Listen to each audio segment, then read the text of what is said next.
लोकप्रिय उमेदवार श्री योगेश जानकर साहेब यांच्यासाठी प्रचंड टाळ्या वाजवायच्या आहेत। आज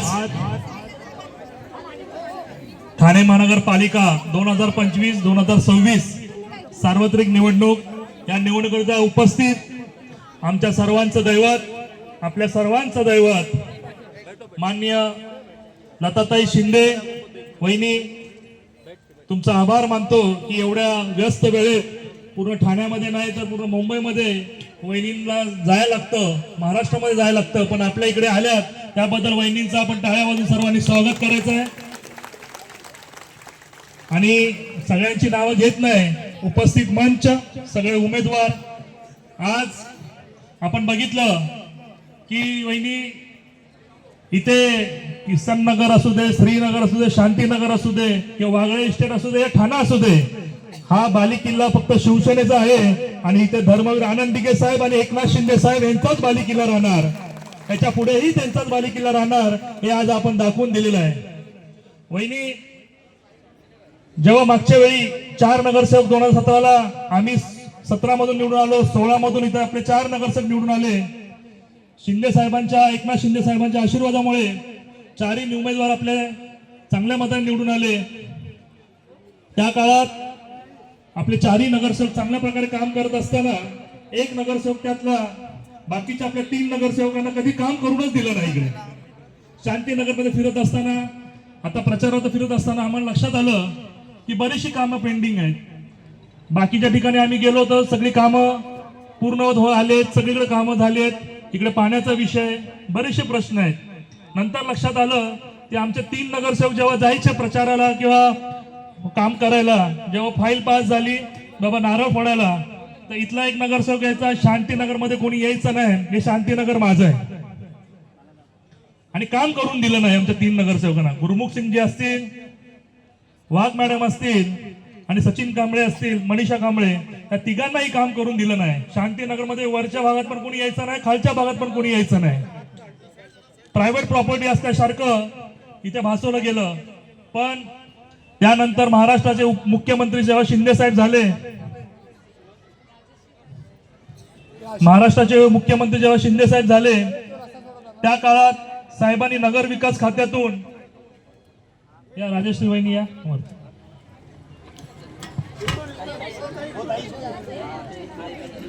राजेश्री प्रकाश शिंदे आले, त्यांचंही स्वागत, टाळ्यांच्या गजरात त्यांचंही स्वागत करण्यात येत आहे।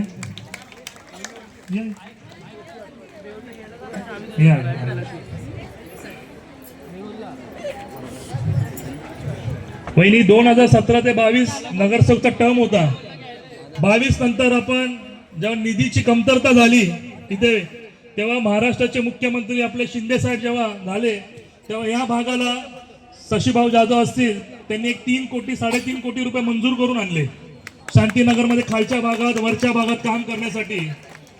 त्यावेळेस जेव्हा नारळ फोडला तेव्हा आमच्या शशीभाऊला असेल किंवा सगळ्यांना सांगितलं की इथे कोणी काम करायचं नाही, काम करून देणार नाही। त्या काळात तुम्हाला लक्षात आलं असेल की इथे सगळं प्रायव्हेट प्रॉपर्टी असल्यासारखं वागवलं गेलं।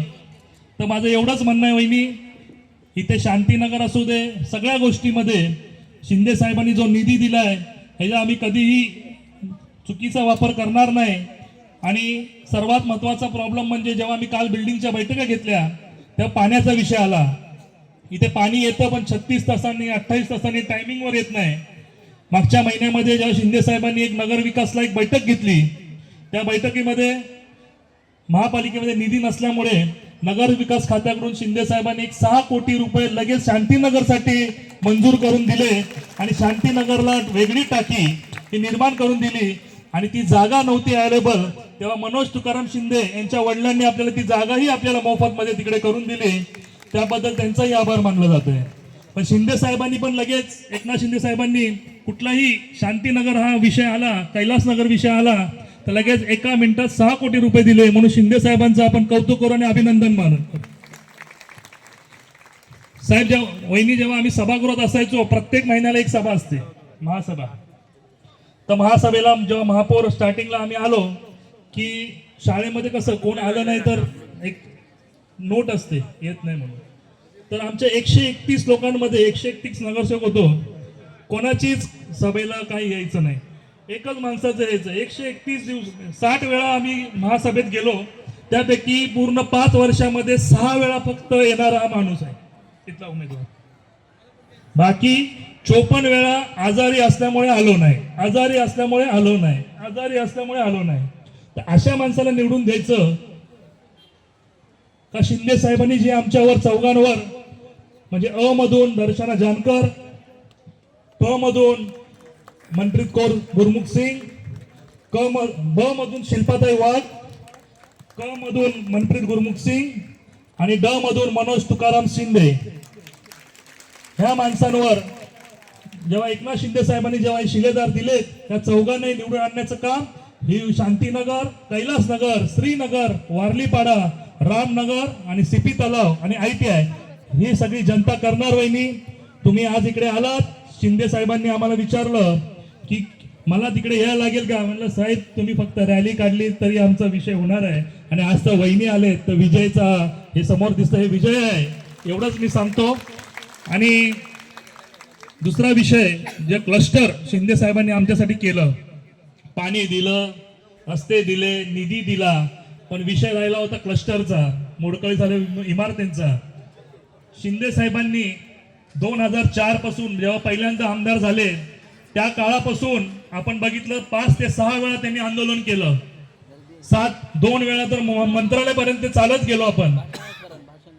ह्या काळामध्ये शिंदे साहेबांनी एकदा आत्मदहनाचाही प्रयत्न केला विधानसभेमधून, पण फक्त आपल्या क्लस्टर योजना ही शांतीनगर, किसननगर, वागळे इस्टेट, ITI सगळीकडे आपल्या हे करायचे म्हणून.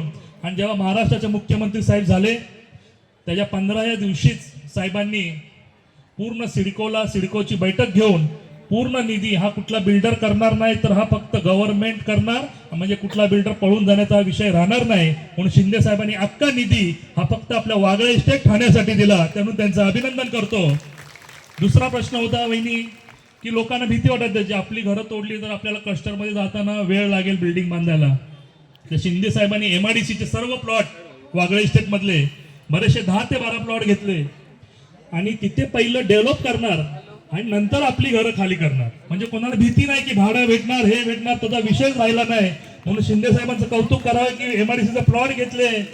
उदय सामंत साहेब यांनी शिंदे साहेबांकडून बसून साहेबांकडून सगळे प्लॉटची आपण NOC घेतल्या आणि तिकडे आता बिल्डिंग पण झाल्या, 5 ते 6 बिल्डिंग आपल्या रेडी पण होत आलेत. आणि आता शांतीनगरचा आता जो टप्पा येणार आहे, तर मग आमचं एवढंच म्हणणं आहे, हे सगळं करत असताना एक सुशिक्षित माणूस आपल्याला सभागृहात पाहिजे, जो रोज बसेल तिथे. बऱ्याचशा गोष्टी करायला लागतात. क्लस्टर काय एकनाथ शिंदे साहेब बिचारे सगळं करून घेत आहेत, पण तिथे खाली जाऊन शिलेदार एक आपला तिथे हे झाला पाहिजे, तिथून मागे पाठपुरावा केला पाहिजे.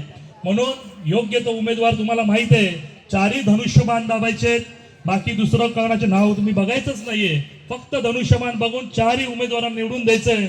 एवढंच बोलतो. जय हिंद, जय महाराष्ट्र.